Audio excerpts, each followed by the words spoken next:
أعوذ بالله من الشيطان الرجيم بسم الله الرحمن الرحيم ولا عاقبة للمتقين ولا عدوان إلا على الظالمين. Gambia today's politics aliha mbal konton na momo to ni konton wala ka faale ko bimbe murlana nga kacake mimbe dending for concern Gambia ye award nying mindi ya jemme monat nante nga support ako diata nye ani molu minu be kalabante yalla ka kumolta ka laje konante ya kama ka faniyalta ka laje konante ya kama wolmul ila mankuto munati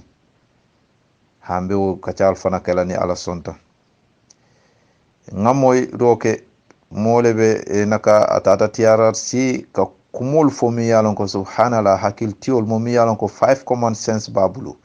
arabol kamin fo khawas khamsa wala 5 common sense abe mo min bulu wo mo sitalo ay wo fo eske tiarar si woto minu kataje eske ni futata ibuka jiol dila yamin ando jiol ni watara ya inject le drogo beje ba eske buka woke ba mo mi yalon ko sense bela eske abe wo lola kawol kumol fo ko ngamoy nyamin ko ntol nka mol fa kedi jalangol la ka mol kumol kuntu ngadi nyaadi lom da fenkol ye bambol bang yadumo subhanallah walla ke fa kolongo kono ka jalango diala parce que yaaje me ka jalango le batu muslimo fango ka lo ka ofo hani manke muslimo te fango ha parce que ngalo ne cristiano te sonna ka ofo fango parce que ate ya lonne ko ntol muslimo le man na dino respect ndesan subhanallah cristiano fango te sonna ka lo ka foko ate be ofo la catholique te sonna ka foko ate be lo la ka ofo parce que tout miro ani ka fengo fo imam minke ani fengo mi ko ni yafo ni kay ko kari nati ba evident nati ba wala fo avec al anatal ma ba wala muno maringo he allah akbar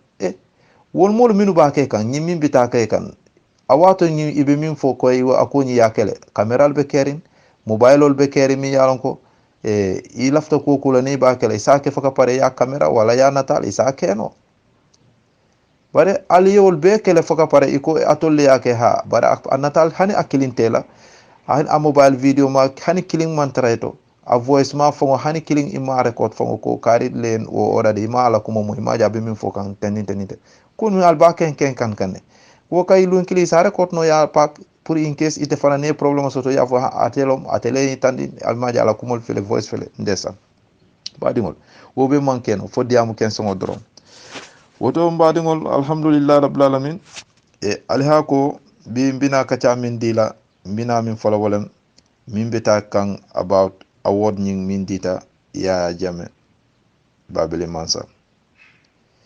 molu mini yo kede mbe duwala e kayro kono parce que nyin kam yitandi wala wol fana they are the people mini yalon ko they want peace wallafta salam ilafta kayro la Gambia kono wo kono te fana be tentula be nyi mol jayla alama alejo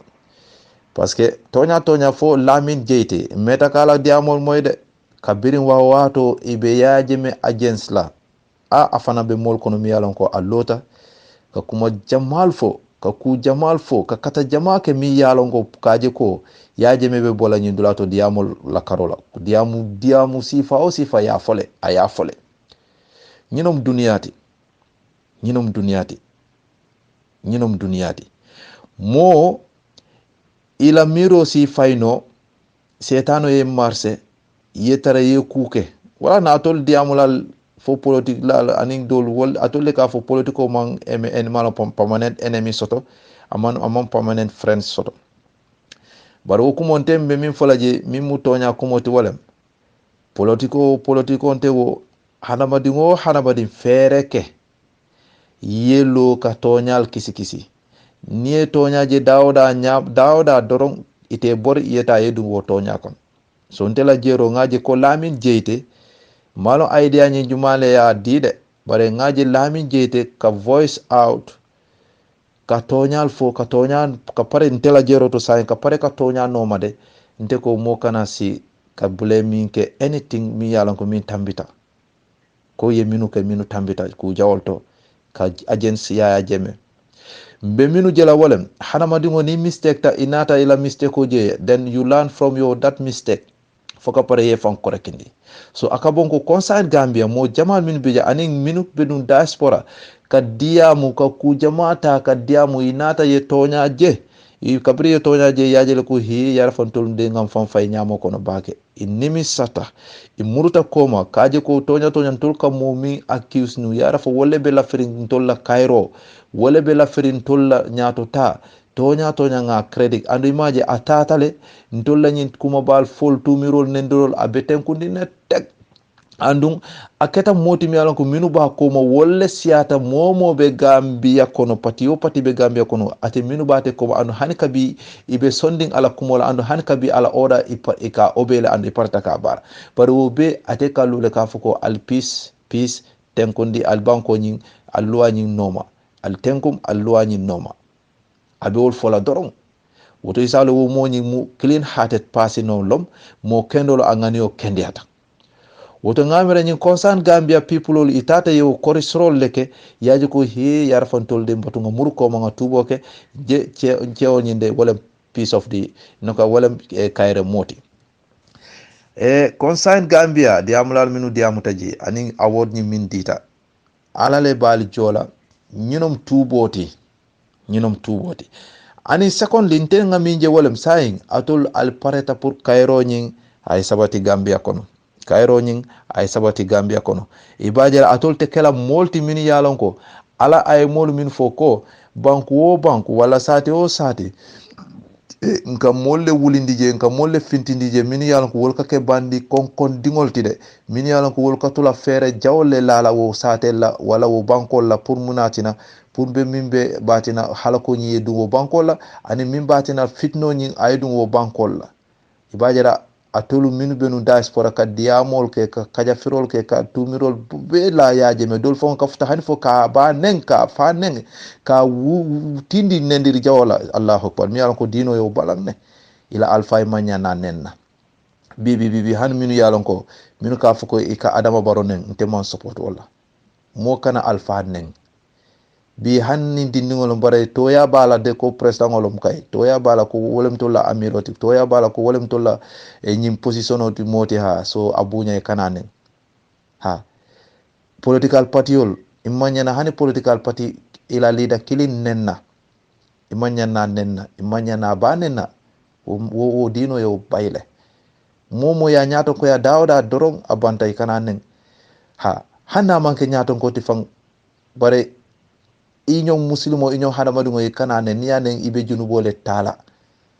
woto wol molde e muruta koma kay tandiro ke itul say ilaftale PCR ye sabati because of nyin allegation fo tumirol nyin faniya mume be mol batata o moyla nko alina nga muru nga kekiling so nyi award nyi min dita ye tonyale sabatindi nyine be Cairo fana sabatindi la Gambia mbadingol aliha ngo alila moyde mon pare fo ñi molu min yalan ko minu ka korol wulindi wo satel kono e concern Gambia de ila molu diamulalu mi yenyi o awodi ñi diaspora ko minu tarata non ka yaaje mekele yolde atolde alte tarla ñi mol kono ala ay ñi mol min mankutu ko sate o sate aka molle wulindi lije beson ila ngani ya jaol bare man satala ko wol katara o sate la ka fere jaol la doron ka ku jaol ke anduniya jibe bi wala be kere Gambia andun dia fonte ba fola pati wulita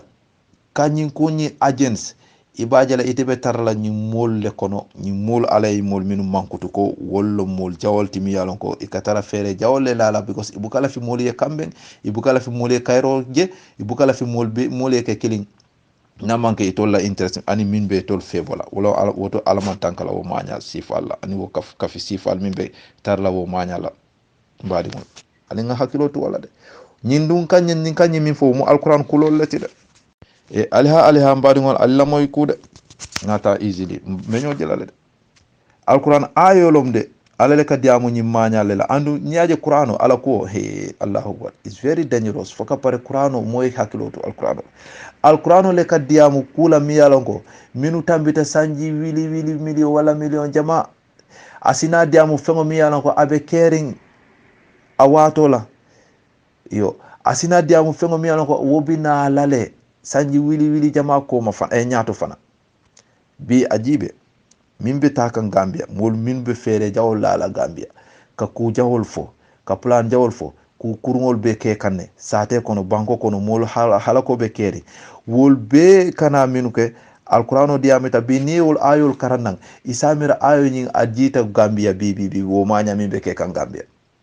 wala na moy qur'ano moy hakilo tu qur'ano la de qur'ano lom to nya ko ti de parce que min tam qur'ano ni wole tam dunia wole dunia da wole tol da wole na daji ko da wole long wole masata la jalla wala wala tina wo ayol diam ta nyami ni yajibe Gambia bi momo be anyano la hasidiya lay be ko jawol be kela ka fanial be fo ka ku jawol be la ka fo ka je ko ha ko ku jaw ko masibo e kedoro kayro kay hani naman kay tol miye tol febo so ibajala bi wol mol ni alquranul karam ibaji la akadiamu chodiro ke nyimolla andu alqur'ano kila ala ya diamu ndi ayol minna ka jindi wo bi sanji wili killing sanji temenane tanane anen killing koma bi mimbe kabe bi bara ajibe mimbe ke kan Gambia woto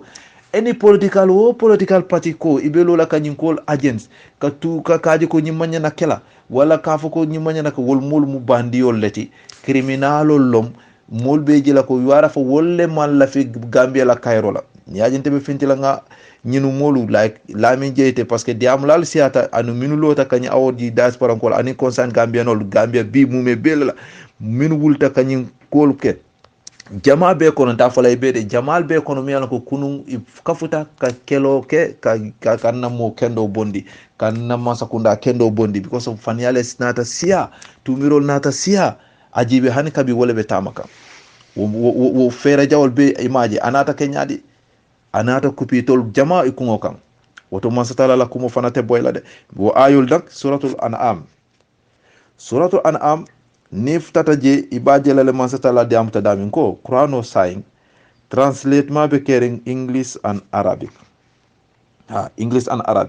ni tata ayu nyin akuma seta damin wala 122 ayu nyin atata la fo 123 masata la diam to suratul anam ni momo lafta dawt la ta alqur'ano nyi yajibe ayo nyi yeta yajibe in kadulal min fo suratul anam ta yeji yajibe yita je ya kiskisi yajibe tumondo ibaje la alqur'an ayo le bejede masata la diam to ayo minna pour kana nyim ko kumol min fo masata la diam to jako wakadhalika abewole nyama جعلنا في كل قرية أكابر مجرميها ليمكروا فيها وما يمكرون إلا بأنفسهم وما يشعرون وما يمكرون إلا بأنفسهم وما يشعرون ما ستلاقوا وكذلك أبي ولا نعمة ساتي جعلنا في كل قرية ساتي ناتكيروك ساتي أكابر mujrimiha liyamkuru fiha bandi balu min yalon ko konkondingol de mo saltel mo kalabantial wol mi yalon ko ila nganiol man betia i tajriyentiyata fa tambita nanela pour mun kam nkawol ke wol mole pour mun na liyamkuru fiha wol de ikatara manya jawol ke la fere jawol le lala kumol to ferol to mamango to barol to akuruma doro ikawole ke so alajibe wato min yaajeme be no mararola yemo jelule sare ila for itolle ya fo de nteta fola de ntengajele itol fongo le afo wo odiol be kerinde idiamu tay ñoye ñaadi la to ko lirol to ko alsimo saba fa aliya bondi sadala a odiol le afo de fatu kamara wo fo fatu so ani wo alawo malum sumori juma so kol moro yalon tol buka fata fanso ke munyi mu moro nyi mu jalantioti bon ka bele fo moro so kol moro ni nalma fano alma sotono albumi sacrifice la mo sabaha al siposino ke do moro taliadi minu be maltu ndesa wo be fota jawo odiol fota moytale wo be li yamkuru fiha pour ka fere jawol kuru manya kurungol beke nga moy jang nga kasankel ke nga wulo kasanke nga fangota anin fenko nga mo wuri almamu min fata nga wuri nga fangota nga la koto akungo koto anin safwal anin kol yo be fono aliya be fono liyam kuru fiha ñi bandi jawol mume be ñi manya jawol be pour ye fere jawol la pour yo ku manya kurungol be ke sate kono banko kono ha ngawol be moy moyen jam ale din jama sare atolle ka fode coki san molbe sare rinje atolle ka fo sidi kona molbe sare rinje atolle ya fode alla audio because al kam fatale nal kam fatal songata sai al be ño tenkere na doro o fago mo ndesan o fago mo beti hada ba dingol ndesan wala na ala buka ku kurungo support ala ngo masatala la kuma walam to nyata inna allah la yahdi qaumal zalimin la yahdi qaumal zalimin anene mon toñer lalu kalabanteyal tajirinteyal anene bukawol kanda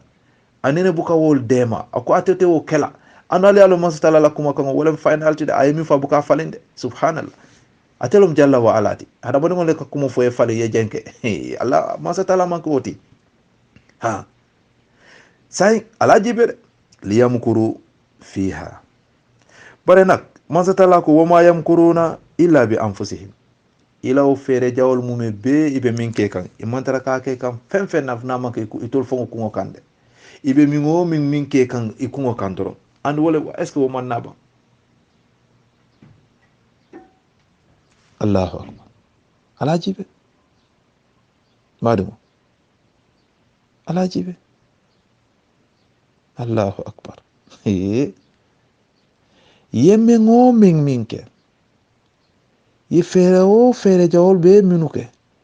ni minketa Gambia o affaire be ka mol fa ka mol fenke fo ko la alina ye tumiro fo ya je ma be mo sacrifice la be dindi ngol nyini ka mo tan woro ni fen mo nangana yara fa itolle be o ferol be le ke kan ando tolle ba tamandi kan ibaje la nim ako wajabita wati wat nara afenta wati nak yaje ko hay majen kamin fo imaje yarfo tonyal watara itolle ba ke kan bare maje masatala ko wama yamkuruna akonyadi wama yamkuruna illa bi anfusihim wama yas'urun ikayo ferol dabar jawol be minuke ni manya jawol fere jawol be ikaminuke akoy mantara ka ke femfe kama abi kupila itol kunga kan barandun desan imabo italo imalon kan itol be minna ikungo kan and wo fo est ce que wo manke biba jama beje min be wo manya jawol tajirinte ya jawol be muneketa mune hapunta ya jemele alama bondi chopot ka samba nin kayrola natare tol kamin fono abenu wala ate kanala masatala natara lafta sol arjana laha masatala be sonnale ya mantora ay dum mantoro kono ay bata isaji wosika e junube kafaroti comme karafi min ketala ay ku jamale ke afrika ka supporting ke kelo animo fa jama woko etale weapon school to biko na fulele bale maji ala natala ngani nyame ya tonyenne boro tonyoro to fana imaje nata niyo bonija askeno wole be kala tela kairoti kunna dio parce que ni mo tonje ya fa tajirunte akama ala sinbe etele ba atala bare ya jame aseni atale wokamita ni wole aliye fayrol jawol be mi la tolle ba ke kannum dolota diamolal fenkol to ni oppositionol to UDP molu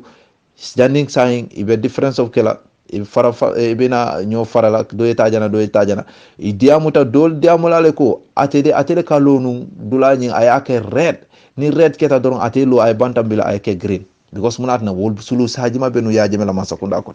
so tinyarol ka kele ye operational ke foka pare ya dabal ka di masakunda la ka tumiro ke masakunda ando afango beje itol mini ya bara beje so ya bara on behalf of government watara government fango yaje me ama already mo kendol imaw already bod wolbe ya putti nyaro la so amari ko itol ni red keta dawra doro itol le kalo ka green ke ndesa way munamin woto alako wama yamkuruna illa bi anfusihim wama yasurun alta wa ayuni ala karang nalmalla al wulmul law bara jawol mume be ibe fere jawol be mi bi ngam min kala image femfe kama bot ikungo kandrum parce que ala manso anu hanika bi wala be tenten kan imam pasi imam tay woto aleha ante ko ante man pati jede pati o pati wulta ka tonya fasa ante ni telom wala nan be APRC fasala mulat nan fanan be fala APRC la madama tonya be keri binte be APRC ngo mode ila foriya pour mole so ite mu foroleti tumo min yelo ye tonya fasa woto lamin jeyte ila voice ka voice tonya la kaje ko al nyanta award dila Yaya Jammeh la parce que mulatna man of molo mi ko kayra molom momi yala ko tonya molom tonya momi ay loi respect ay banko respect wo ko kamma nde nge support nata songila nate noma ila kumola kal congratulate tumo min ngaje alfana mu gambeno leti mi yalon ko allaftale kairo ay sabati so pati o pati be wulle ka ko ni agents wol pati wol mum molleti mi ma min yalon ko e malla fi kairo la e nganiol de wol sainde a jartale ye orda savelo nyini ani omo yake bidongol kono safino yake bidongol kono ani lemno yake bidongol kono ya kucu ya min ha pour i sondomo jesi senia demanding ha yo bari wote kenola sai mune nyanta kala nyi mol kono woto nyi molde virus o minu be tol bala antibiotic ta jaranola woto itol isolata antibiotic juma mi nyanta nyi mol jaranola nyi hasi dungol min ko akoni tol ba agents la parce que wol mala fi kaydo ekede concern Gambia ali min ke woye mi yitande wala allaftale gambienol be nga forgive nyoe nga kairo tamandi ngaje ko nkana nyo bayndo ke ali wala kenan teng ali atol fango minu benu diaspora mini tonyero ke ka yaje men ka kol be ke kam be mi yitande wala yaje me be kam yan fulale ani fana abadingol ba be yan furo kelale ani fana APRC kol fana be yan furo kelale parce que ñin kol be al boyta APRC kala al boyta gambienol kan to ñet bale keta so ñimbe wolem reconciliation mi yalan ko we are expecting fenti mi yalan ko on tol ngamin expect ko woti pour nga ñoo reconcile but amanke ñin dis TRRC criminal gangster han robin people ol kan na ko do rob anin ka associate ning setanol ning criminal gangster J people ol mi yalan ko wol Illuminati people long Firmens people we know them hando alte succeed la Gambia de ntal tula je mimbe kala wala be kala na akunta manta fu mbal burkandila physically de not spiritually de mbal burkandila physically ngasi nga nyojibe ngata adasata demande alta dron ha atol ko ateo kala woto minu be hasidi yari nyin o political party ol kono anin so ko fo wol mu victime nyaadi wu ikam mol min mobilize ngo ala fo nyi molente be yamaro min dila anin political party hasidi ngol min be o hasidi yala dukare ali si suto ale nafiloke ha parce que momo balanta nyin awardin la pour kaira awardin nyin yemindi yajeme ya deserve a deserve more than ni award fango damma fang a deserve natal award dosi keno min siata nyin min gena powerful ta nyin concern Gambia ali wo kede parce que anyi award fango dal yajeme tambita nyi award la ali hekati nyin kumol but thanks God congratulations ali nyi award min diten ali yadi on time andu a jartalale andu a deserve ta wala andu wo fana wo yal credit clé concern Gambian kendol nyin award nyi ay be credit clé pour na fi kolu hasidol westani solo minube o duma kalafla na banko tinyala ila all interest o batina bebe malulale ma andu ibe malu kannete wala na ibe mol pusla modolu ibe kandirine jusolbe kandirine han fo mamunya no ka foko APRC nyanta banlale ka kumodo fo andu fania la ba dol fananata wuli abota kadum TRRC afana be fania fola je fana bina kum fendim fo no la je ali hekatude ngo fonga song alala ngalon ko masata lala langino mota boyndi nola mota kerindi no balya nola abekelale imma khairihi aw sarrihi abekelale fo abekela kayre malum bang wala abekela akoleng malum wala jaw malum abekelale momentus noje ntol ko muntol muslimo to nyanta nyintala nga bulandi kungo kan nga ko nyimpak diamla diamuta kunun Gambia sude politics nga moy fo sambalom ha ali hekatu ako hani sekture ala maral wato ay mol minu fa ala foroto nte mantaraji isi atale fo fulolu mbadingol ndingol i bortanan Guinée inata i janjata dunia kono fo Casamance wo Sénégal wo Gambia ha bara ako kabirin secteur fata itol be village minna amari la diamoto de itol be village minna ako abadingol minu beje minu yalan ko wol botana Guinée itata je suto ika kosiro ke ika don ka kontane niye nyine ka ko secteur le fata so wole koy wole wo kontane wole be tolto ika kosiro ke ni bol fenkol dem ha ko secteur o maika ndigol fanal ali al blo bulale de okay ako bare kabirin secteur kabir woketa masakunda na ta fali ako iman TRRC londi ani sate banku jama mi yana ko the worst thing lotaje this type of TRRC ima londi TRRC min bita albitala moyna si teleto e karin tele nga fa nga murole ta nga dunde akango kono nga saba be wurila yo nga londi jana nga kidota nga malaka nga fa be wurila abe nyinku molle fola ma faale nga fa ntonni kare lo yeah this is truth reconciling ñinon pour gaño reconcile ñinon kana ka mol kam fandi ñola almalo min forces min be ñun ko ñunu natale kantul fay ñola kono kantul dundi ñola nga tara kam fare ñoma nga tara ño hontu kanne itoli ye continuer la oppression la ani la tapale yalla anin ibe banko ñi economy mi ibe min rob kan ko ya rob ñame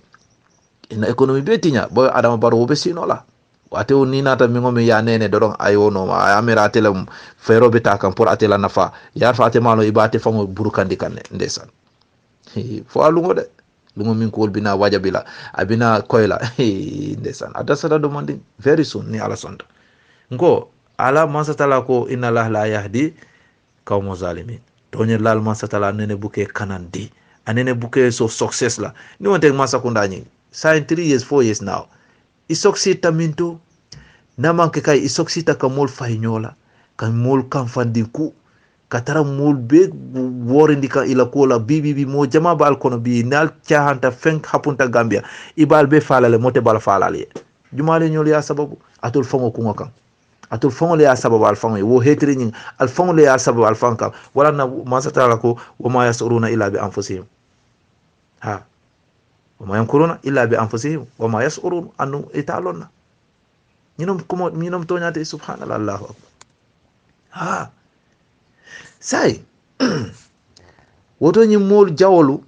mi yalon ko sondo mol be ngani be findinne han kabi wolbe kamfa kan aketa pati o patila mbali ya mari la minna wolem woto suto ali nafilo muta suta nafilo ali woke parce que ñinte censente atol setanol yal sanne setano yal stample atela stampo mi yalon ko stamp fingo al tulunta fo setano nata wo stampo ñinta ka stamp alla sondo moto alla hatto wo stamp fingo ñi jandi abe bolaji chahan kuntende wo hasidia he allahu akbar aliha moy al nyanta wulale ale dur koto ke suta nafilo kamansa tala dani aliya jibe somol ale lungol tombon lu mi yalon ko hanabe kala kari wo kari ale tili saba sungje wo sungo al kana kere fen kam manamake ala kere pour masatala singania kendo dialla asalla sondumo ku asalke aleke mo kendoti ala simbeke mo kendoti mo tonya jerlati tumondu nali woke jandin 6 mon ala bal nganyo seniandila ala bal hatni clean la wodoron wole be kala alla antibiotic so called any political party mimbe o hasidi ala nyin coalition party sol ben minunata UDP o NRP o GDC GDC wol GDC mantara coalition ko no de ha anin juma PDOIS o GPP nyaade GMC PPP PDOIS albe ani wo Gomes so called Gomes party ani Aissatou Sokol Aissatou Touré parti wol be yal wol mu one man soul parti lom parti do wol kay one man soul parti lom wol kay tole be je doro ya ke camouflage kama doro kamol gena fake ndi because itoli election ni ya parele sunyaro ya be setle so batu ye political siandi je woto atol wo patol mu be ale nyanta wo hasida min be wol mol kungo kan e sondomol kan parce que imo kendol be wol patiol kono mi ala ko wol now they see the truth wol be kuma kanne be tonya kuma kanne wol ala noro fay i sondomol kan i sol kano wol light beje bare still mi ala ko iblis ala stampo be sondomo kono wo hasida ngo je mo pota gambia tonyero kan atata asita jama fo nyin kala pati mol pus ye kala bante yake fok aka wol fon advice ke dandala alci aliyetenko hanni ma sibo keta juttinya keta ala pati kan safo alci aliyetenko jumanyol be sonna walla abe sedin tek so ni ñun nata ka wotonya diala fo wo mo crime nete ba bar wo fon hani de say wo do gisol be kamfari ne woto wol mol hasidi ami iblis ala stampo fingo ñi abe bala so wol ñanta sunnale wo opposition mol wol ñanta sunnale tili saba sungol every month jandi 6 months tumando ani suta nafilol yol ke every day o ni tolta nola every week ye 3 days to monje yo ke suta nafiloti ani astaghfirullah mutolla wirdol astaghfirullah yol mutade wirdi ka wirdi ceme jama ha ceme jama da istighfaroli aliyo muta tumondo ala si balafa dundi asi noro dundi alla ni sondomo kan iblis ala stampo ni stamp fingo noringo ni mimbe kosoring wo besi bo alla sondomol kono nka fenne faalede al kana jutu nan nyin kumola de ali sun parce que nyin ten senti ya jeme tonya molo kaira molo fo manke tonya te ba ali advice juma ala di ko APRC di mighty APRC alla nyin siya be ha al finti lunkina al banko be muta al westfield muta damonto nyi mansa kunda nyin ko manna ke ha ngami fo ha al taraje fal yamara ni wo oda dita multa wo kala allahu akbar hey al siale tenkum nalman tenkum hey baytula ko nyaade mbal tenkum dila de hey allahu akbar di rat hodere bulo jaade rabbo jato jata usman rabbo jato jata ako jaade alman tenkum bal tenkum dila my uncle lord mayo ako nyaadi nkaw ko mol moy landi mane di last defender uncle lord mayo ako jaade tol APRC tol manke tuneti ngenom toñati altenkum APRC na mol they are wise enough na executive all they are they are wise enough ya lon ne be mina je muna loi min betama ka jumanyol loi ju constitution loi ni jumanyol le alon fo manke APRC wol salo ne faka pare mimbe je wol tara jahiliyaring imalo alfanal kana nyone ne ba ha the right naka duduja honorable duduja nyol amul koliñol amul ñasiñol my uncle bori koliñol faade amna ñi molu tune people lomba woto ye awod ñi minji babili masa aya disafle mbadingol ñi nom kuti mi yalan ko gambenol paretale ka reconcile ka kairo sabatindi kaira to alewo kairo diala tonya to aliala tonya diala ñino bimbe fani ala foso ko tiara sibe kalabante amina ndol now we know let us stand against them let all concerned Gambians ndol minu yalla ko ndol mu Gambia kendolati citizen kendolu ilafta Gambiano le hani luntango bari ilafta Gambia la Cairo ha be stand against ñin criminal gangster mi yalla ko fele ka hatred la fa mole me ko murla na ñin ko mola de na religion dino islamo e jenke ala wo manyina wala de andu still we are stand for it and we mean what we are saying. All what we want, let us Muslim to unite. Muslimol ngake kilinti ngatara umbrella killing nganna dino fasa. Nkana son jutune na antolla dino kono.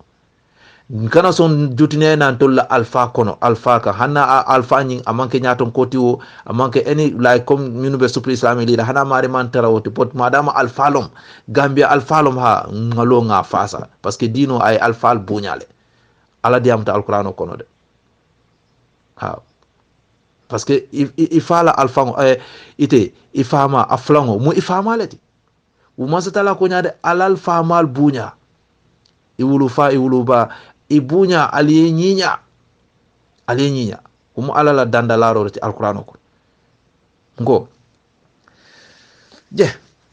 ye tonya sabatindi kadi nyina nyunu hasidia people woman na dia woli amanke censenti ngo nyin iblis ala stampo nyin a stampo nyin aka sunkane stampo jawlom nabe juso kono isondomo kono ite wole ka ala sunkango nyin wole kete distop ni ko minje dorong farab virus mi yalongo is very dangerous virus olom ala antivirus o nyima ama easy kasoto de ala antivirus o nyi fo sungol ke yena filol ke suto ye wirdol ke ala tolu ye alqur'ano karang isaji ala se bondino bar a virus o nyi diamu kensongo ting nyin kawandi kensongo tolla nyin diamu kensongo nyin wo buka wo virus o nyi wipe out no de isuso kana ntolla diamu wo buka keno antibiotic ko de antibiotic mimba virus o nyi antivirus o nyi mimba clear halal bulu wolem tala nyi advice o wolem ali sung suto tilibulo ale sungol ke naka suto ale nafilo ke tilibulo ale sungol ke naliya ke within 6 months momo ba jelale momo ibe dahalale ibaje barin ko tebe hatred mina binyi fere jawol be minna yajibe yel fa man faso tambe ala sil loro dundi wo so sondo mo kan watara ay clean le ifamo be dahalale fa ibalo be firilale ngo hay brote fala amewome parce que tara kamfa ka tara hitiri ne ni nyuko ye kamfa ko take ye kamfa ni dolomina yeta ye dolomin ni nyama samala yeta ye nyamo saba ni siga sabala yeta ye siga saba ka way la ye tara ni ko yari ila yelo ni be pompe la be borla doron ni ma ke go high blood ye take bim ye fa konante akama hasida akama ibe mun fula ala hasido te duna arjana de isi wolong nafi ko fanate duna arjana isi wolong because ite betala da dimba koto duma alsi hakilo tude albe opposition yari minna albe hasid yari minna ali bo ngatonya fasa ndolo mbe tonya le fasa de woto consign gambia alal baraka ngal kontom ngal tentu mbemu gambia no leti ali ideal kendo bondina nga yaje me fasa afindita asonta pour kairo e sapatindi bon president dolbeje fo burundi ila president o kabiri ye kalabol ke amans afindita amans finti kabiri ECOWAS iko ibe la fladuna ako ala mol ko wol manken tolla general CDS sokol CDS atela banku soldat mol iko ECOWAS ha woto alsina european ha alsina tolla territory no more intervention military intervention in Burundi monela bantaje ila ko ida mongol ma solve minu lafta kalabante akaje ime régler fo ime budal tay ye régler bare yaaje ma amawol be jibe ya tonya nyawnya evident kendol babulu mi yalon ko ni tata nun kod i belebe jimila i belebe boyla wala na manson wala ye ite so nyaro ke be yalon ko so nyaro ke ite si so ngafo ko anna nga chito ke ite so nadi so ni criminal gangster minube ko i paretale like Macky Sall i paretale pour Gambia fitno e ke do moli e fa Gambia muru ko ma because chelo nakata sa banko bang hani link lung killing fango woka economy min tinya isamira aketa sangi kili water luwande kelo doro aka banko ni murundi next 10 years ko ma kotake Senegal laftonu wala Macky Sall wala na janni loyal na tol iparatale kay hani militaire o yedum je doro idamango le nyofa because ya lonne how capable Gambia la militaire ya lonne de so ya lone ni tata atekela ku ndingti ku be abekela ku garawri ba kasari bale binakela parce que itol te Gambia militaire control no la de pour ECOWAS Sénégal dama ECOWAS na gire wala na doro ha wol kana kibirol doro bare itol te sona yena ye fa Gambia to nyaka ite sona itol ya lo ni fata de alo sislom ite sona le bina ye denden dulala ka bom ka kidol fay doro ka dende dulala ka kidol fay doro bati hanila ye dun kono to ka Gambia no attack Gambia militaire la ke attack ite hanila fa bare kasaro le bina kala ya jeme mal la fi ay min doku ay na wotinya wala na nata bo do amage ko ni sokol Sénégalais mi kana foye mali régler no le bon fitnol minu yalan ko banko min Sudan fele how many years ye je régler no le bon natara ECOWAS alkami fo sokol ECOWAS ye muna régler no Africa kono bankol min be fitnol beje how many years peacekeeping itol ka ke domor koti nal malo mol sa foye ikake domor koti fani Gambia militaire ni masane people fo imantara wo dilolo la itebe koro jolale yeta peacekeeping nitara peacekeeping itol aketa itol si kotata ite si tri kota wala ye kotata ite kota ena half ta itol ye half ta fo aman ko woti bare yajeme ako alafta peace sabati anata song anata ta ni wotonyero belela ani fania belela akoy tan tol bele so mo ni ko wo mu kayre molete asketa peace mekalom ha the truth son of the Gambia tonalom atelom moti min alafta Gambia nolla ay mol bele jibe amaje ko no oppositional batu mo nge befa he ngo Samuel do kabir ay kureta ke tolbat aya faale aya musu tolbat la muso fa dingol fa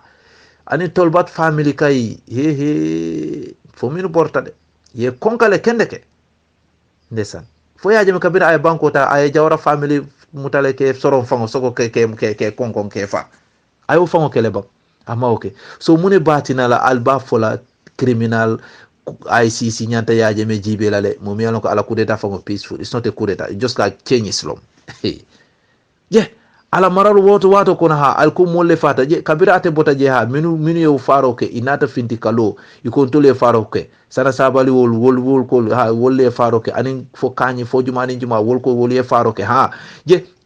sana sabali ni Edward nata sita iko wolle reconcile wolle bulodi nyola ye karab so ye yam fanyo ngamira Gambia no le nyanta yam falan itole mi ko ha tol le ngawol faro ke nganyinken tele nga commandi sana be wol be fola bare alko wole consale so moti mi yalon ko e president mi yalon ko ate o kay evident kili man soto ñunu fango malo ka foko atele afo nga ñunu ke foytol ko tolle ngake alko wo manyana ferila de bare ñunu mi o faro ke wol fer fatul al yamina tolla 5 common sense for 10 common sense wo mantara wo kanede khawas kamsa al yamira wo mantara tamakan tiara sinkol ngana al kansai fa al yamira wala be kede we know what is going on. And therefore you people will fail and we will stand against you people and nga fendine de yalla de chance ding alha tol mbe wolle di kangaliye ali yalla fa al malo nyin tiara si soko tiara si al careful one day or the fine one day or the order you will see yourself something mi yalla al be regretala al nenete yillala ni ala sont al careful adama baro ite wonde san ha Allahu akbar bare wolem nak mo amare hanite lafta pour ay toñaje wala ay siloje wala ay fenke min ba fe bola anala mol fana madama alama o harjaaye abukaje wala na adama baro molla nyin diamo be abukaje no ndesan atewo kay folungo mi aba fangela dinko mi ala ko hani julote silaje pour ka bondinan walungo lam nimiso be nakala anda banta ando ate bayla de al ngata rek ngo atolla kuma kan yajema aka kuma dol fonu wato mi anata kuto bukanyina kuma la ako we have long way to go ako but as long as time dunia be wala nyama ngo silo bitala de mol nga ngo nga sila jang soto mbe min takan bode fana ameo men fana aka wato le soto aka dandula le soto soko atol mi ala ko tani wo mantara meri just break le be kedin doro do kulal be break o le kono break ha ni nata do atol ka jila atol albe ndesa say alna lafta min folati RRC bare simuru concern Gambia congratulations for you all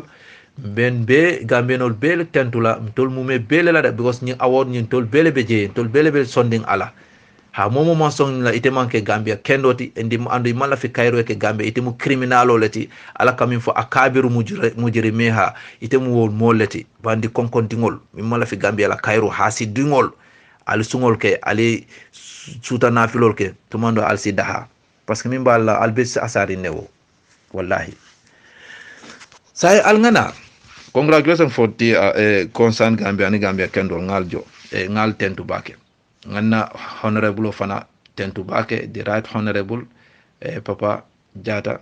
kabira anala executive molu deputy ol animal be et puis asi militant sol be minutata ka award nying ka accept ka ta ni molu bulu congratulations alama ala salcho na onkula sen advisor nyol ngejeje ani honorable fana ba tentu la bake spokesperson nga mbal kontona anala deputy Dudu Cha mbal kontona sa en cons ngana TRRC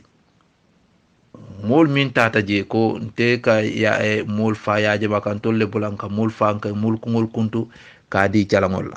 bani mo sa alnade bayri o kabiri ya je metata state house nga follow je la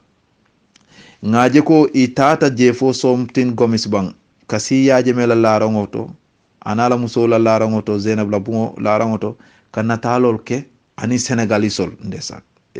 anyon toliate keri Gambia kono de ndol ko nga molle soto mo nyaala mari yara fan tolu mol mi yalan ko ila 5 common sense sol fango fula saba be filitale wol mol bulu wol la brer mantara wokanne ndesan wol malu nun kay State House is not for Yaya Jammeh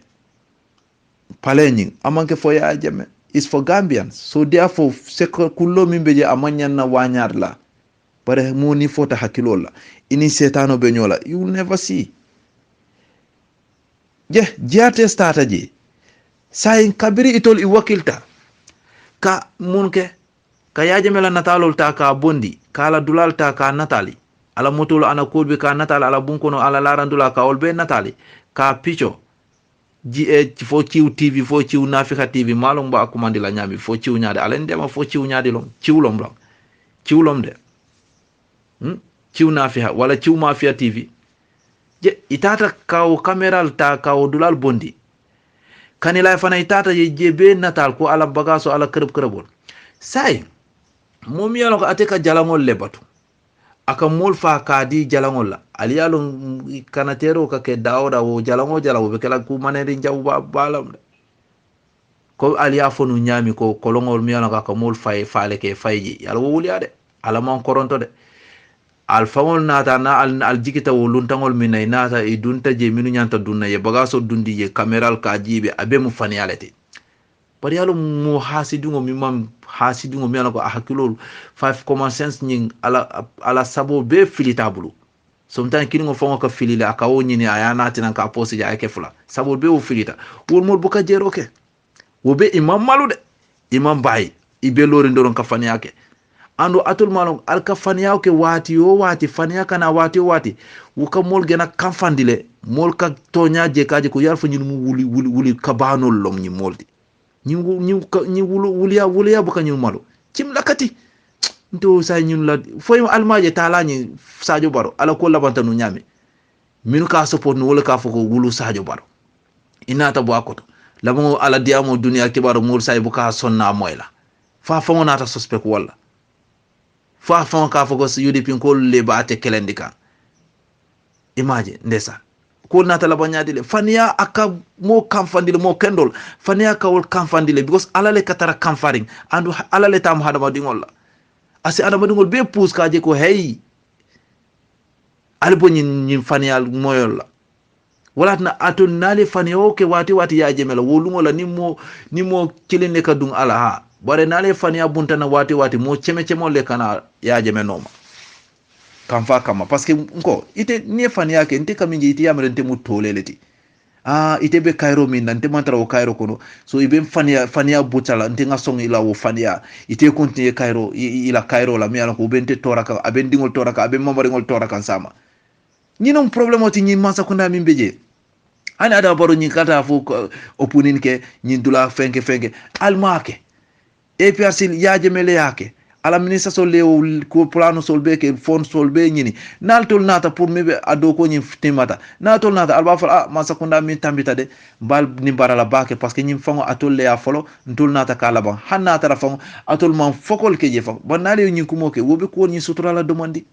mulbaji la ñunu ya start nu ya plano tanu bari maji kabiru ñun nata yef ko do ñini ya labang watara alma hani butu transu wan butu fonga alma okeje bigo fen lori bandi ngono agreement no sign be keta ñunu wol kay atol nata alma na ñunu be wodo ko kele because a plano APRC o kele already ya akodo be spend already bari wo fonga alma son na wo be kele wo be ngani ya jawo hasidia wala nan ko atola ñi masakunda hasidia people ñi opposition hasidingo people suto na filol ke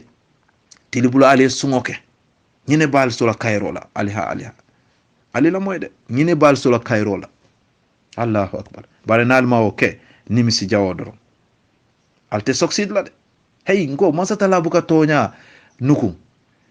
abuka fania fana fasa tonya alka lankene male ha ni fania be daba la akasile tek ay tonya tenkundi fania yena ayna dulal be mura na pareta tonya dingle ka fintina ayna nyin tonya burum be busa kende ke ka busa fo tonya e bu prech e Astaghfirullah, tonya ka faniya busa ka faniya busa ka faniya busa fo faniya ka wuri fo faniya ka bu paraj tonya le ka oke tonya din doronde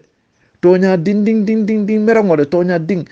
ani ñin faniya la ñin kuburu ay dula be muraha tonya ding ka fintile doron tonya ba wol katara siri ika dindima bulana asina faniya busa fo faniya bu paraj wole kake wo doron ne kake because man satala ko toñalom toñati andu toñale kalabam wala na faniya al atol mandi ko le ka foko faniya de ha aka warala de bara amolo buka ha abuka simaya faniya molo aka jawya le bara buka simaya al kaw kumol fu faka para albuka mana nyin long albuka tamandi wo nyawnya tol be faniya fola doro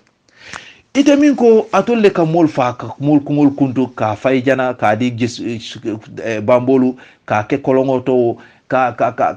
ala jalango nyin ka molu sacrifice jalango e ka mol fa ala jalango le sa yaje metatale so ala o jalango state house ala commencé jede ala o jalango akka mol fa dulal minna altaliya bondi telelto aliya camera fayam ron be sinori ne mol be sirori ne mol hakilo be dibini ne ko atul hakilo dibita nyami yalon fani alal moni mi yalon ko ateni setano be nyola a hakilo kay tara dibirine ni stamp fingo min bala sondo moto ajuso kono abuka lightindi abuka norande pour aje parce que ni momi yalon ko hakilo be je 5 common sense be tamaka ate kamira ate kamije ni ngani ko mofo ibaje le fani yalon parce que ite fon ngo tole tekering fo atol min be dabal kupo sono kuriya mina atol be tole yar tamakan tamandikan ani albe tole yale kono bare minu mantara la vo kono wol mantara tole yar ne alkam mingo min kumo ka moyle alkam mingo min fo mol ka moyle westani so lu fama mo kendol tubab kendo wol kalo na these people are lying these people are no fo alka fo ridiculous fo ridiculous subhanallah Allahu akbar hey bare hasidu wala da alay bi fo lefto yati de kila fala bi fo lefto yati hasidu Allahu akbar he nyin gambia opposition ngamin soto hasidu ngol wala siata ila opposition kono de wala na ko beti nyata e butol bulu wani wonte nu aliye chance le soto mi alon ko alfanasi chance soto no aliye gambia mara demanding ha hani next 5 years al sa marandino natara al hakilo yuruwatanu par hasidiya mambetiya hasidiya setan kulom ake dundi nimiso kono ake tinya ay bitre o kola lungo min itebe nimisala ha o lunga ate silo jana safo e inni akhafu la he don silata ala man satara safo iblisa ye fani imon ke tonyati imon tonyafo ndesan ando altajila alita kanila fana akamul fa dami ala o jalangol alta alije natal hanatra bunda soronda ali bundal tay sembo balbulu ali masinol sambo grela masino ni weldin masinol ali ta wo chabo ni karnado ni ala plok kurango to ali ya kuntu pam wala bundingo ni ala tay ali o jalangol bondina akamul fa dami ali yelol natal ka di mola mol mina yajima ka o jalango min batu wol bungola alta baro ciusibi yo access soto yo semo soto yo right soto malu balia tv han fo ikata ka gambia ngay bendi kadung ala bunkono leader president ala bunkono ala ladulal kawol be bonde ka di dunia la ali o de dunia min to min yo ke banku juma ali min je dunia kono banku juma hani sani abacha kabire afata nageria mi ala ko mo dolman hanyala imawluke mo bodu sese ko nyolo kabiri e boyndi ila marallo ila ladula imawke jejeroles kabiri ay banko bula donata imawke ye TRRC min form peaceful lom reconcile kulom Rwanda nyolo ha Allahu akbar barantul be minna hasidiya wole be keri Gambia amanga findole keta Gambia de Allahu akbar secteur kabira fata fo yala ladula ala musola ladula yol bondi kadi dunia telel to imawke so ntulla ni sokol Qs TV ani sokol Gambia coalition man sakunda miya ko criminal gangster miya ko they are illiterate people mo jaw balom ni molti ndesan sai ali muru alla jalango aka jalangol batu damin ani aka mursa ke fa damin ni mita ta TRC mi ko mofo al kanabula de alata na la motol aleta ayo bungol bondina yew chabo tay yo dulal bondi nan aka mol fa dami parce que mo ka fa dulal min wonte chahan kuti de ni oje natara ye kule ke plano kama ni yaje nin tonya feno ibajele nin tonya fenten ibalo nale woto alta o aliyo bungo fege abadi ngol be kanila alta state house fele alta ali woyke e alla evidenti nata albe tonya la faali amara mon mala min be kering ndol ngalon ne min be kering alten tol nene nola yajema alta non di nola albal fannen non di kanne wo fero albe mingo min kay wama yamkuruna illa bi anfusihim almantara ka fenke ala ya mi fu alquran to albe nyi fere jawol be min laka albake alfango kungo kan albake kan alfago kan maje say mul bebe lorin ka albatu alsi hakilo to de alsi careful say atol you people are not safe TRRC molo isa fa lead council malo fo amalo aninjuma anin ciwa man malo nyaade you people are not safe alla life for man safe at all atol wo kay you people are ready you people are finished Gambia kono ma fo banku kote ne bor Gambia kono you people are finished nali ya no kay alisi ale tengo alla ko da kono de bare parampara banda ha modo si kata fenko polo ta kay nyate ala pam te mu amari te ni misala fa alisi hakilo to de parce que ali Gambien fay nyokan ni Gambia be kamfari nyokan ale mul jutundi nyola ale Gambia fango jutundi ka di dunya la so Gambia kendol montara contendre alla ko wala nyim fania bla pa momi alon ite mu idimba be keri muso be keri fo nyaadi ilaw ceba ya be dami yita yelo ye fania be buntam sa itele ya fo fangole iti ko itele atolle ka faro ke ha ite o inyante sambala yita ye soron life in jail inyante ite fango samba ye fa parce que fango de sedia ko ite mo falle ke ale nyinuke ite o manyana ka atul min ko atolle faro ke ha atul ka you people are not safe alno atul te kanala itele ya dia fontol nga jele nga lonne mbadi ngol mune jarta nyimbele la wota altale evideno nati ngo nyimbe mu faniyaleti kolongo jang faniyalo nyim fana faniyalo so victime wol fana ka finde ka fo yaaje me ha nga moy Facebook to Facebook to ibe Facebook o safe kan APRC nyanta banale APRC be banna dajuma ni adam barol pareta ala man sokunda ay lungo min ay burka once and for all bitu o kay abeti nya ali APRC cross de alaman tankala fam o ka al kana o try fam al kana o try fam parce que APRC l'état am loi mi beta kan constitution abtul bebe jikiri minna APRC l'état am de so ite malo ite be wo parti ban la nyaadi dajuma ni IEC wo ni Mamar King Kong Mamar Njie ni mini yalon ko wol APRC le ya sele ka keje loi mi be ate wo taraje so malo atul be APRC ban la muntuma alte wo silo le sotola bantulo kay mbal bulala drom alla junubol sino ye gena sia drom isaja alte kanala wo drom badi ngol même man sata la danila alama ala sinso ngani ya kendol la concern Gambia ngal konto mbake ngal congratulate al sonta tonya fasaro minna APRC ngol alhamdulillah nga munya nga tonya fasa nyin tiara sinkolu alla dabaro kede alkungo kande ala ya fo nyami dorom alkungo ka ando alte kanala muk doto inshallah ha andun tolfana beloren kalbatude mimbita kan ngajele de ha ando alte succeed la ad kala mira fania bina kala koto ke election nala sunyaro ena ke ha wo alfanda handi wala nimbe ftalo election be kala abe kala ning mimbe win la wo be win la tonya kan IC tonya kan parce que Gambia la ciosano manse amaralo sunyaro ani wo manta ni ata ni sunyaro la still ite sila still inim batani jarabo dorom ibaje la ulun killing ni wo continent ulun killing mol ben bebe wulale ibaje la ibe president mo talale kala motol malafang ngo mote ka fo kelen dinola service man o security min katara president o wolte ka fo kelen dinola alal baraka auzu billahi minash shaitan rajim bismillahir rahmanir rahim bismillahir rahmanir rahim assalamu alaikum badin gambian kol mbal be kontonna altol na al kontonla alnal badi malom sirif sise operation 3 years jotna mba falali ko binna diamo mbe diamula badi elararin kolye wolam jarankol anin kiyankol jarankol anin kiyankol mba falali ko Gambia la tariko kono ngalon ne wato wati alkalo alka toña alka rone support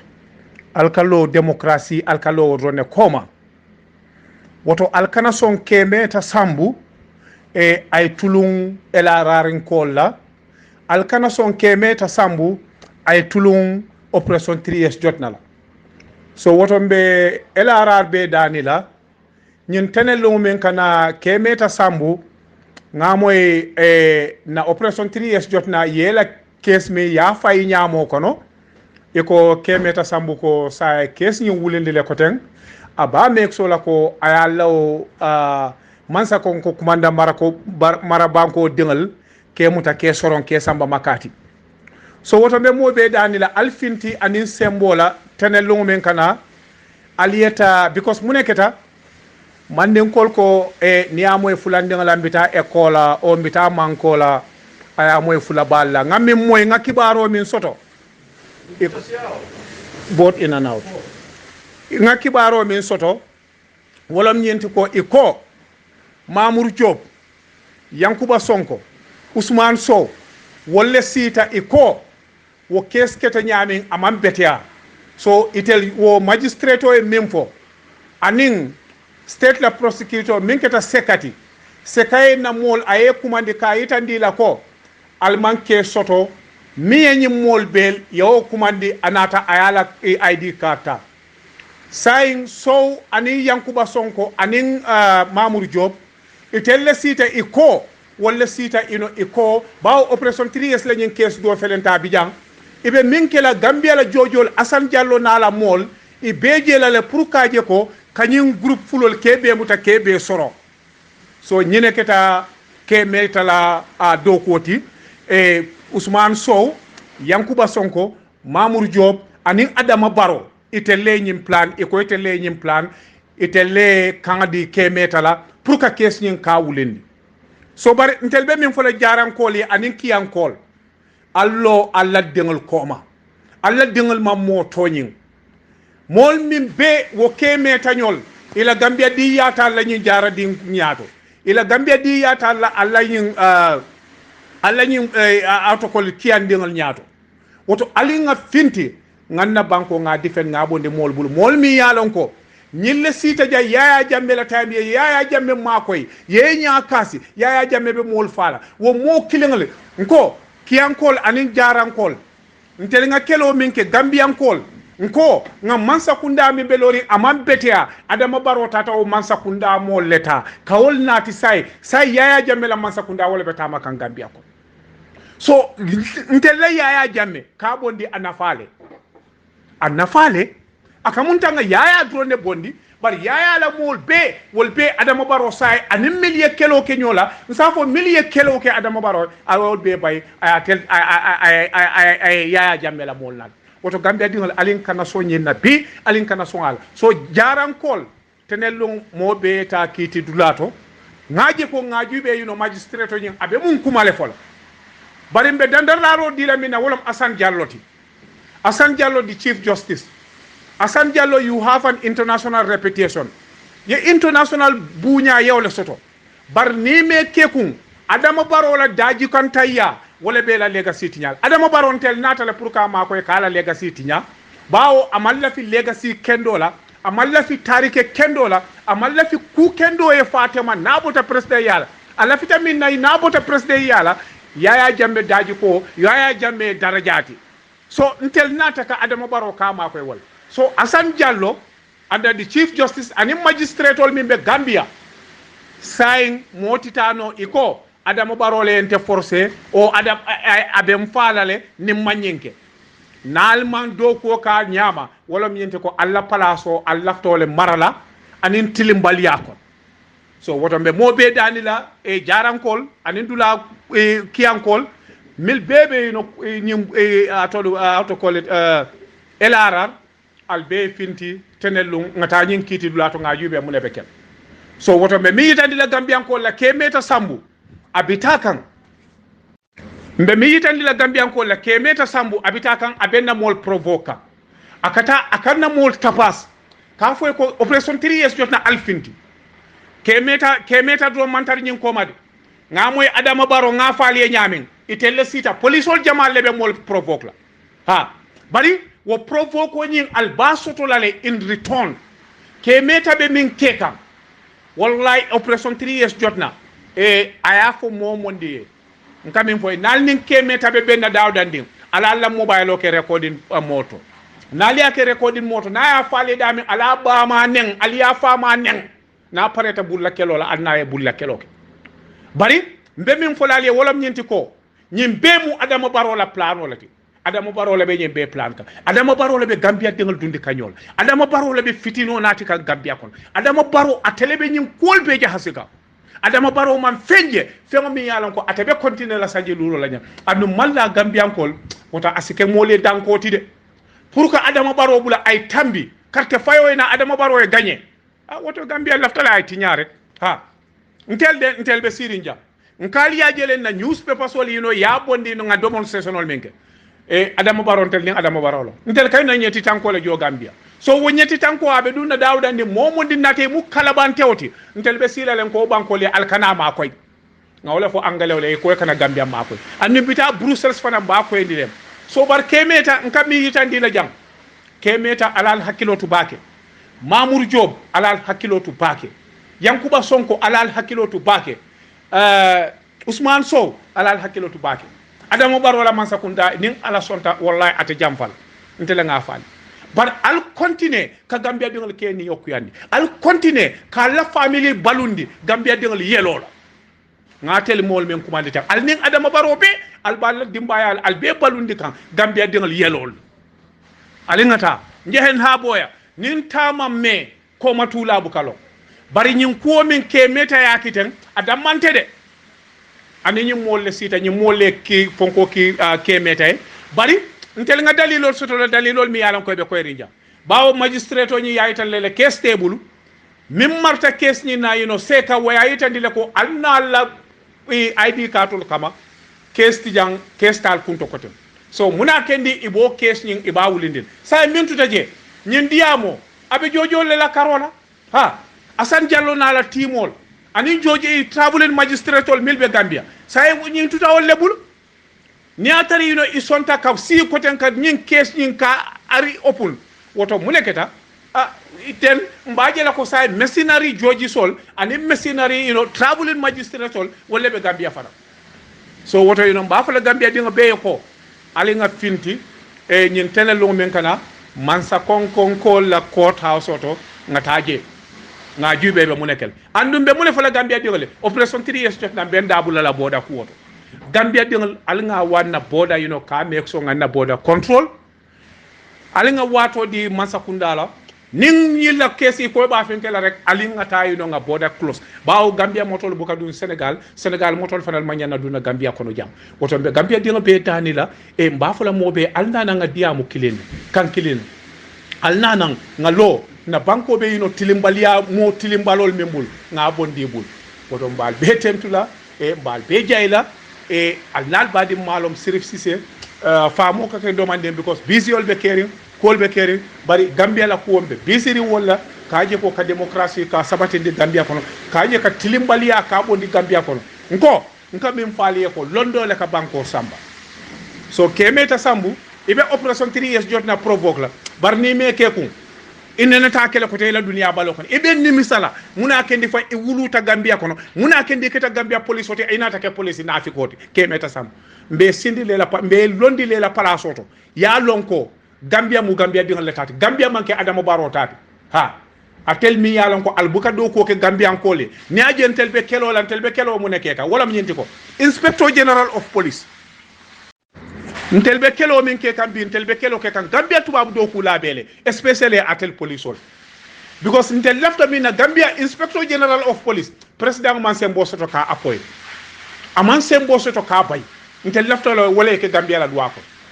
aba nominate lale national assembly ya approve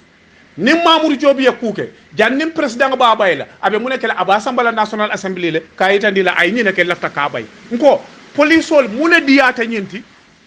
no kete ibaje la atel polisol nali la albesino la nin adam mo baro e fennate aliya jubal kay ko no sa nte nyinke no la because anel loi mantaño atal baynol bari al mo furi mal aliye mu keba furingol tombo min boko Mamour Diop ñol min boko Ousmane Sow ñol min boko Yankuba Sonko ñol imam fellong fo ke la dimbayal balu di Gambiankol yelol ha bi Gambia police o be bar atelman dawola falkana alkasi alka operation 3S jotna bi political party te Gambia ko mi yalla ko asembo wata operation 3 because mu neketa Gambia political party ol bele be operation 3S jotna kon na manke doyit Gambia political party ol bele bije na manke doyit ha andu ite lendi nyin sanji sabaku wonata ite le nyin sanji sabo fudi ite le Gambia du nyin problème o kon bi ile ebe siri njang ha ye banko mala ila londo mi yalan ko aman Gambia nafa few fendinna alfal me yino ka foko yino ite le londo le soto ite londo nati londo mi yalan ko abe kasara rol abe banko tinyaka ha pese so woto yino be min fola Gambia ko le anin kemeta sam kemeta go ahead ye mol provoke bari ye few fendin soto provocation kon ifangale ya nyini faye so woto be min fola Gambia dingale tenelung alingata mansa konko la koto ngame soko kanyum tapalewol mo krul ke stop na banko ka bal be temtu la bal be jayla al nal badim malom seref 6 operation 3S jotna London